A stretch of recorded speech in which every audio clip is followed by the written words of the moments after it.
We're reading Pan de Sal Saves the Day, a Filipino children's story, and it's a bilingual book. It's English and Tagalog.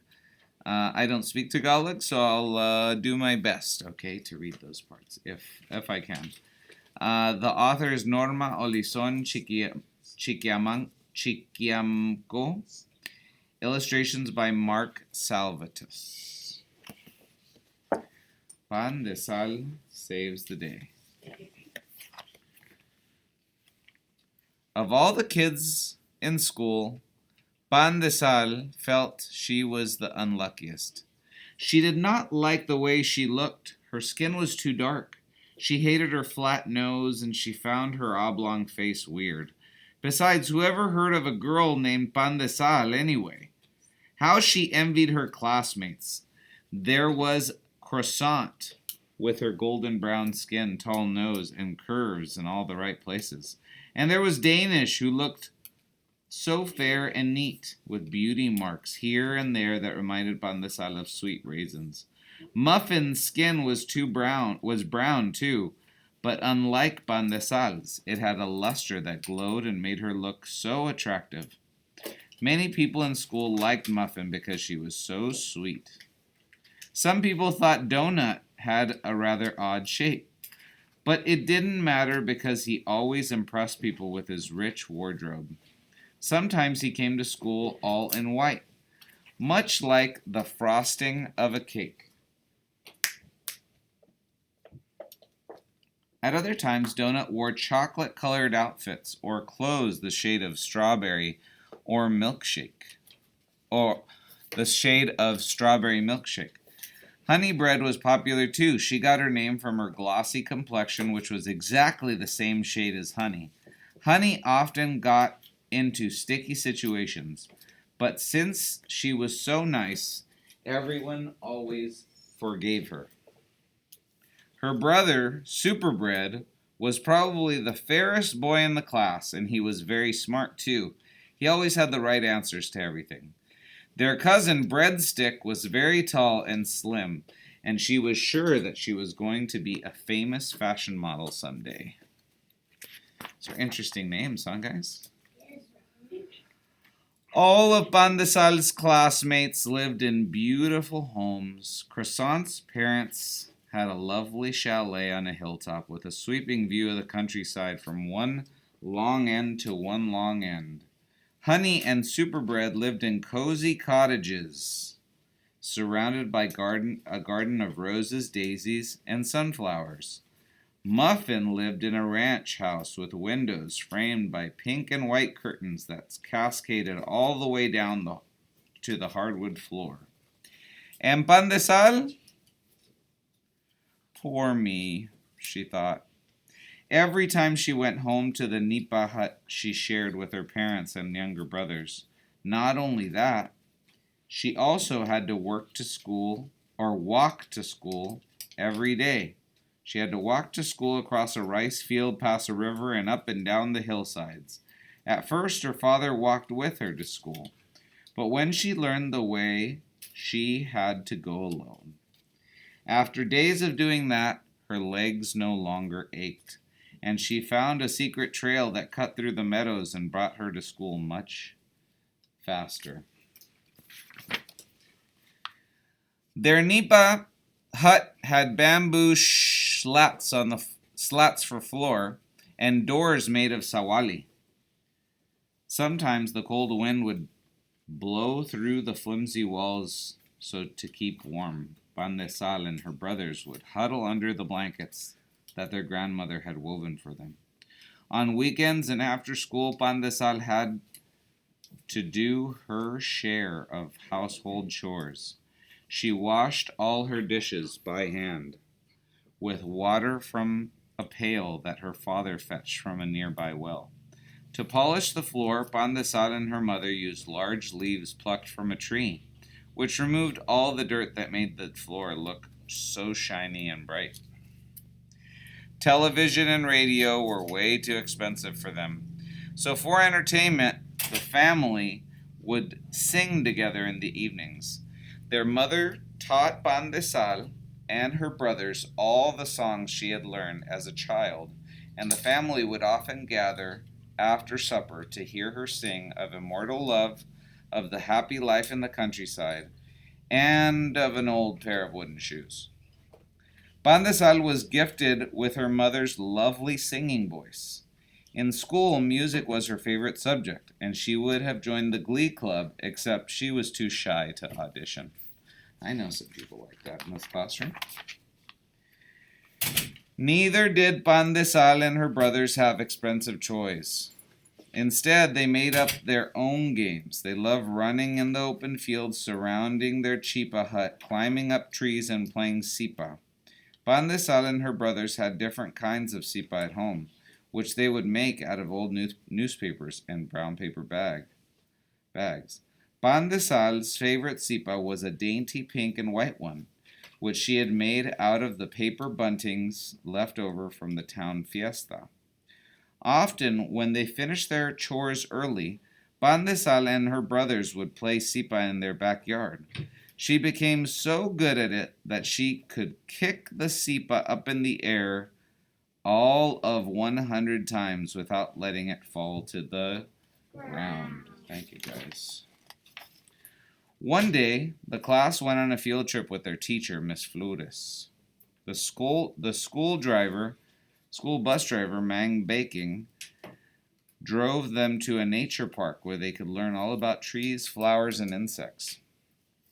There they saw all kinds of fruit trees like mango and star apple, flowering plants like rosal and sampaguita, as well as colorful dragonflies, butterflies, ladybugs, grasshoppers. Pan de Sal knew most of these creatures because they were plentiful in the fields where she and her brothers played on the weekends. Eek! Croissant shrieked when a wriggling insect landed on her. Don't be afraid, Pan de Sal said. It's only a dragonfly. Look, I can even catch it, and it won't bite. Pan de Sal closed her thumb and forefinger on the dragonfly's wings and held it up for Croissant to see. Gross, Croissant said as she looked away. But by this time, Superbread and Donut had joined them and were fascinated by the dragonfly. Wow, you're brave, said Superbread, and Pan de Sal felt strangely proud of herself, though it was really no big deal. Why, one time she had even caught a whole army of dragonflies, which she kept in a bottle before setting them free. When it was time for lunch, they all sat down in the picnic grounds and opened their lunch boxes. Out came hamburgers, french fries, the spaghetti, fried chicken, and pizza, all neatly wrapped in aluminum foil. Croissant had cheese souffle, while Breadstick brought fettuccine with cream sauce. Suddenly, Pan de Sal felt ashamed of her brown paper bag. In it, she had rice, fish broiled in tomatoes and onions, and chicken adobo, all wrapped in banana leaves. Her mother had made sure Pan de Sal brought plenty of food so she could share them with her classmates, and her brothers had tucked in some bananas, which they had picked from the tree in their backyard. Pan de Sal loved this food, but compared to those of her classmates, the rice and the fish and adobo and the bananas suddenly looked so humble. Aren't you going to eat? Miss Flores asked Pan de Sal. I forgot my bone, she said. She lied.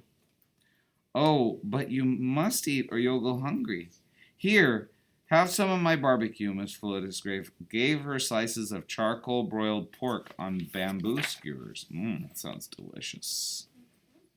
Have some fettuccine, Breadstick offered. And some fried chicken, said Donut. Soon everyone was sharing their baon with her. Pan de Sal felt grateful and sad at the same time. If only she could share her food with her classmates too. When lunch was over, the children piled in the bus, and Mang Baking got into the driver's seat to take them back to school. They had driven only for a few minutes when suddenly the bus stopped. Bam Bacon got outside to look at the engine. He poked and he tapped and he poked and he tapped, but he could not figure out what was wrong. They were on a lonely country road with no house in sight. Finally, he decided to go for help. "Stay here while I look for the nearest gas station," Man Bacon told Miss Flores and the children. At first, they all sat very still, but before long everyone grew restless. "Man Bacon sure was taking a long time," Danish said. "I'm bored," complained Honeybread. "I wish there was something we could do." "Why don't we play a game?" Miss Flores suggested. "But what game?" Honey Bacon asked. "We didn't bring our computer games and stuff." "And I forgot my Frisbee," Donut said. We have just a few more pages left, guys.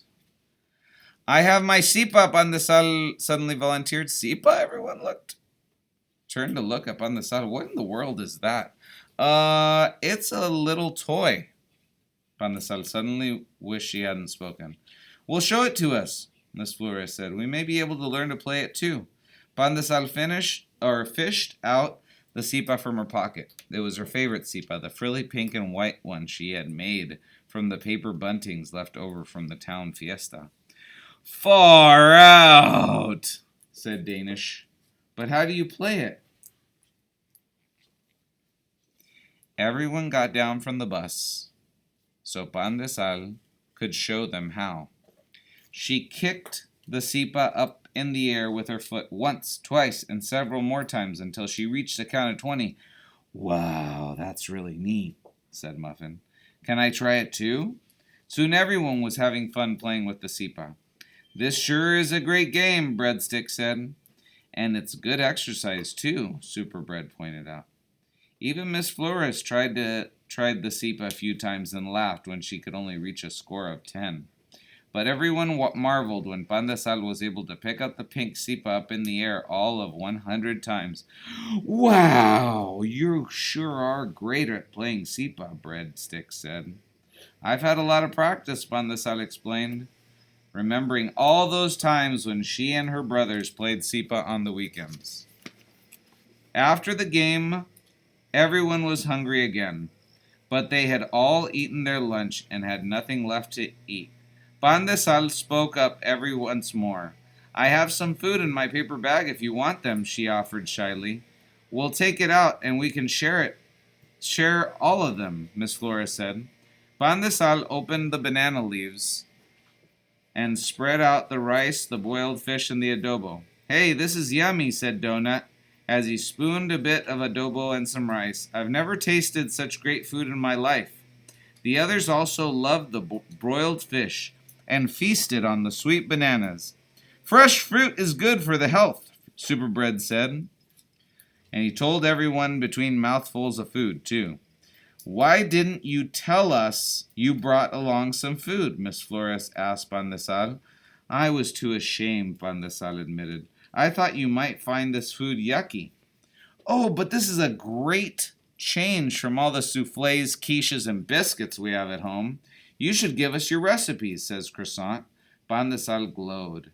How wonderful to be able to share something with her classmates. After they had eaten, the children sat cozily together to rest and wait for Mang Bacon. "Who knows how to sing?" Miss Flores asked. "Not me," Muffin croaked. "I almost flunked music." "Not me either," Superbread admitted. "I'd rather play Scrabble." "Perhaps Pandesal can sing," suggested Danish. "I heard her humming once in school." Soon Pandesal was singing Kundiman. Oh, this is the song. Pandesal sang all the songs her mothers taught her. "Because of you I want to live, because of you until I die. In the meadows there's no sadness, all the days are full of happiness. Your wooden shoes done hanging on faded, but they bear marks of the tears, sweetheart. Memories return, Laurent, sweetheart. Seeds of the papaya, carrying a basket to put in the ripe fruits." That's just me, pretending I know how to sing the song. The children were in turn amused and amazed at Pandesal's songs. They had no idea that their classmate, who hardly spoke a word to anyone, could sing so beautifully. They clapped after every song and sat on the edge of their seats so they could hear Pan de Sal better. Before long, her beautiful voice lulled them into a sweet slumber. Shh, Pan de Sal, you sing so well. You should join the Glee Club, Miss Flores whispered. On Monday, I'll accompany you to Miss Canta personally and tell her what a great singing voice you have.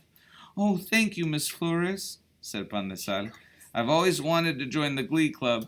Only I was too shy to try out. Nonsense, said Miss Flores. You needn't be afraid. Just now you've made your classmates so happy with your songs. Think what you can do if you sing for a bigger crowd. Soon Mang Baking arrived with a mechanic. They poked and tapped the engine, and finally the bus hummed to life. They were on their way back to... Pan de Sal, you saved the day, Miss Flores said as they got down from the bus. You've taught us a great game, fed us delicious food, and sang for us many beautiful songs. You're one of my best students in class. That's for sure, Breadstick, Croissant, and Danish chorus. You're all right, the others exclaimed. That afternoon, Pan de Sal rushed to their nipa, her heart full of happiness and joy.